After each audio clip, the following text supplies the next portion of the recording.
अक्सर हम ये देखते हैं या सुनने में आता है कि जी फ़लाँ का बच्चा डिप्रेशन का शिकार हो गया है, या कोई पेरेंट कंप्लेंट लेके हमारे पास आ जाता है कि मेरा बच्चा डिप्रेशन का शिकार हो गया। और इस कम्पेटिटिव दौर में, जो एआई का दौर है, जो सोशल मीडिया का दौर है, इस दौर में हर उम्र के लोग डिप्रेशन या एंजाइटी का शिकार हो रहे होते हैं। अब बच्चों में जब डिप्रेशन आती है तो सबसे इम्पॉर्टेंट ये है कि एज़ पेरेंट आपको ये पता हो कि उनके क्या अलामात हो सकती हैं, ताकि आप उन अलामात को पिक करके किसी कंसल्टेंट से मशवरा कर सकें, किसी माहिर डॉक्टर से मशवरा करके उसको ट्रीटमेंट की तरफ लेके जा सकें। तो अगर हम इसकी अलामात की बात करें तो सबसे पहली अलामत इसमें परसिस्टेंट सैडनेस की है, यानी बहुत अरसे तक उदासी रहने की है।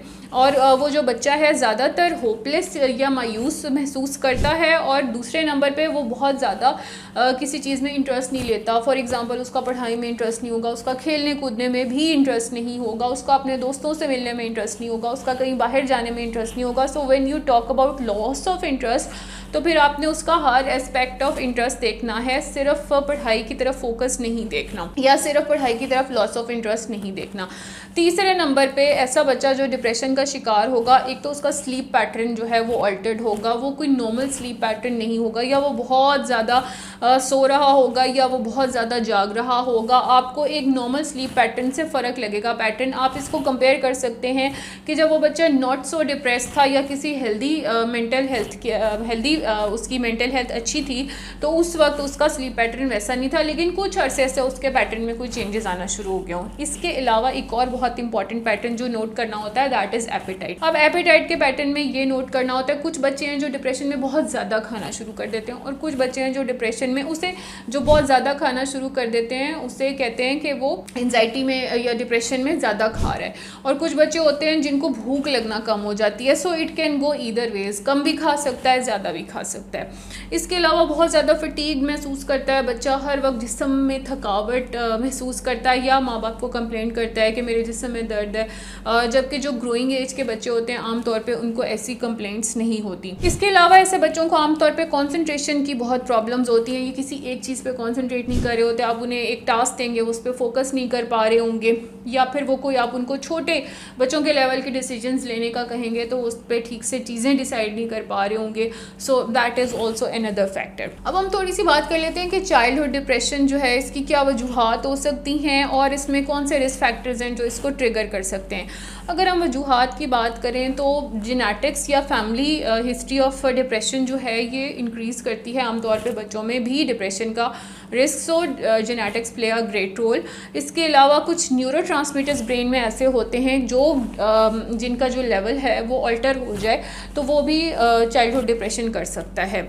तीसरे नंबर पे आ जाते हैं इन्वायरमेंटल फैक्टर्स। अब इन्वायरमेंट में बच्चे के आसपास क्या हो रहा है, कोई ट्रॉमा तो नहीं है, घर में पेरेंट्स की कोई लड़ाई तो नहीं हो रही, पेरेंट्स अपसेट तो नहीं है, स्कूल का कोई स्ट्रेस तो नहीं है, कोई टीचर के साथ कोई स्ट्रेस तो नहीं है, या कोई ऐसा उसके लाइफ चेंज है सिग्निफिकेंट जिसकी वजह से वो ट्रॉमेटाइज हो गया, खुदा न खास्ता कोई ऐसा हादसा या कोई सिग्निफिकेंट चेंज इन लाइफ, तो वो भी एक बहुत इंपॉर्टेंट रोल प्ले करता है। एक और जो बच्चों में एक फैक्टर बहुत ज़्यादा देखा गया है that is social and emotional factor. उसमें आ जाती है बुलिंग। फॉर एग्जांपल बच्चा स्कूल जाता है, वो बुली होने लग गया है तो बच्चा आइसोलेट हो जाता है, उसको हैंडल नहीं कर पा रहा, और बजाय इसके कि वो माँ बाप को बताए या हेल्प सीख करे कि उस चीज़ को कैसे हैंडल करके उसमें से निकलना है, वो बच्चा डिप्रेशन का शिकार हो रहा है। दूसरे नंबर पर सोशल आइसोलेशन हो सकती है कि अगेन ये ज़्यादातर स्कूल में या जो बच्चों के प्लेइंग ग्रुप्स बने होते हैं, फॉर एग्जांपल शाम में बच्चा किसी फुटबॉल क्लास में जाता है, किसी स्विमिंग क्लास में जाता है, वहाँ पे उसको आइसोलेट किया जा रहा है, बाकी बच्चे उससे बात नहीं कर रहे,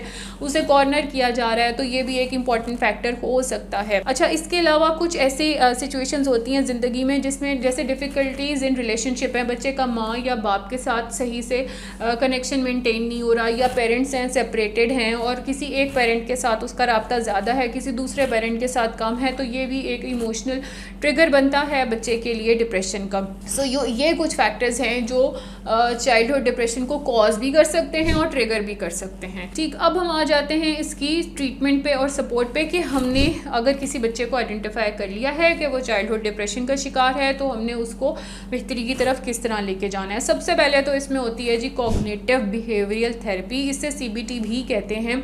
या इंटरपर्सनल थेरेपी जिसे IPT कहते हैं, ये बहुत इफ़ेक्टिव होती हैं। बहुत से जो माहिर डॉक्टर्स हैं वो इसकी CBT करवा रहे हैं या कर रहे हैं, और या फिर वो IPTs कर रहे हैं। दूसरे नंबर पे कुछ एंटी डिप्रेसेंट्स ऐसे होते हैं जो किसी माहिर डॉक्टर के मशवरे के साथ, किसी मुस्तनिद डॉक्टर के मशवरे के साथ इस्तेमाल किए जा सकते हैं। अगेन आपने इसमें सेल्फ मेडिकेशन पे नहीं जाना।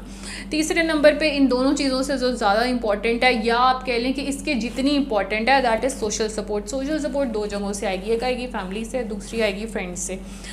तो अगर आप अपने बच्चे को सपोर्ट करेंगे कि yes you can you know get out of this bubble, आप इस ट्रॉमा में से निकल सकते हैं, आप इस परेशानी में से निकल सकते हैं, तो बच्चा एक सपोर्ट होने की वजह से ज़्यादा जल्दी रिस्पॉन्ड करता है टुवर्ड्स थेरेपीज़, जो मैंने आपको शुरू में बताई। इसके अलावा अगर कोई बच्चे का क्लोज़ फ्रेंड ऐसा है जिसकी वो बात ज़्यादा सुनता है, तो आप उस बच्चे के फ्रेंड को भी इन्वॉल्व कर सकते हैं।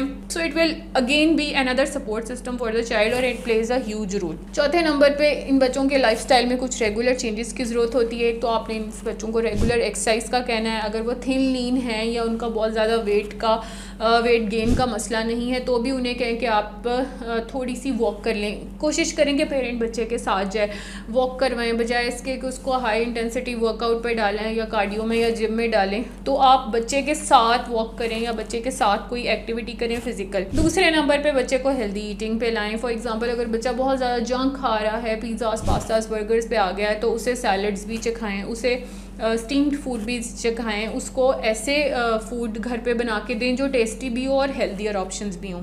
और तीसरे नंबर पे आपने ये करना है कि उसके स्लीप पैटर्न्स को इम्प्रूव करना है। अगर वो खुद अपनी मदद नहीं कर पा रहा, तो आपने उस बच्चे की मदद करनी है। आपने उसके स्लीप पैटर्न सेट करने हैं कि ये एक आपका फ़िक्स टाइम है सोने का और ये आपका फ़िक्स टाइम है उठने का, और कोशिश करें कि सोने से 2 घंटे पहले बच्चे से गैजेट्स भी ले लें। अच्छा, अब इस सब प्रोसेस में ज़रूरी बात यह है कि ये जब भी डिटेक्ट हो, इसको जल्दी इसकी ट्रीटमेंट की तरफ आया जाए।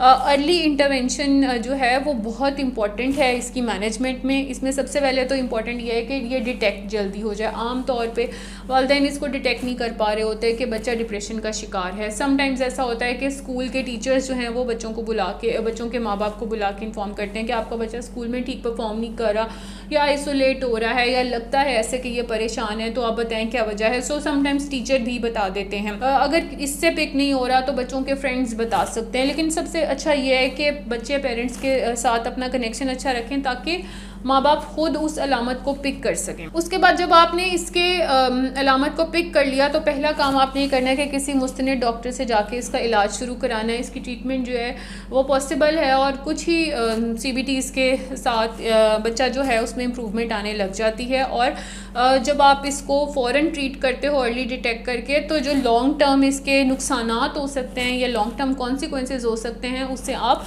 बच जाते हो। और इसके लॉन्ग टर्म कॉन्सिक्वेंसेज में आ जाते हैं सुसाइडल थॉट्स, यानी खुदकुशी करने का उनका ऐसे बच्चों का दिल करता है, या उनका दिल करता है कि वो ड्रग्स लेनी शुरू कर दें, कोई सब्सटेंस अब्यूज़ शुरू कर दें। ये लॉन्ग टर्म कॉन्सिक्वेंस है, इससे आप बच जाते हैं जब अर्ली डिटेक्शन हो गया और अर्ली ट्रीटमेंट शुरू हो गई। तीसरे नंबर पे बच्चे की क्वालिटी ऑफ लाइफ को इम्प्रूव करें। पेरेंट बच्चे की क्वालिटी ऑफ लाइफ कैसे इम्प्रूव कर सकता है? आप उसको अच्छा खाने को दे रहे हैं, पीने को दे रहे हैं, पहनने को दे रहे हैं, लेकिन बच्चा रिस्पॉन्ड नहीं कर रहा। क्यों? क्योंकि आप उसे क्वालिटी टाइम नहीं दे रहे हो। तो पेरेंट्स ने बच्चों की क्वालिटी ऑफ लाइफ कैसे इंप्रूव करनी है? पेरेंट्स ने बच्चों की क्वालिटी ऑफ लाइफ ऐसे इंप्रूव करनी है कि आपने बच्चों को क्वालिटी टाइम देना है। इसमें कुछ माँ बाप के मसाइल होते हैं कि समटाइम्स फादर किसी बाहर वाले मुल्क में है, या वो वीकेंड्स ओनली पे अवेलेबल हैं, तो आपने अपने घर की रूटीन के मुताबिक, समटाइम्स दोनों पेरेंट्स जॉब कर रहे होते हैं, आप दोनों माँ बाप ने बैठ के बच्चे के मुताबिक या अपनी रूटीन के मुताबिक कोई ऐसा टाइम बनाना है जो आपका और बच्चे का हैप्पी टाइम हो और क्वालिटी टाइम हो। ये हफ्ते में 1 दफ़ा भी हो सकता है, ये दिन में 1 दफ़ा भी हो सकता है, ये महीने में 3 से 4 दफ़ा भी हो सकता है। लेकिन अगर आप इसको महीने में 3 से 4 दफ़ा रख रहे हैं तो आपने उसका ड्यूरेशन बढ़ाना है। अगर आप उसको रोज़ रख रहे हैं तो आप ड्यूरेशन उसका कम रख सकते हैं।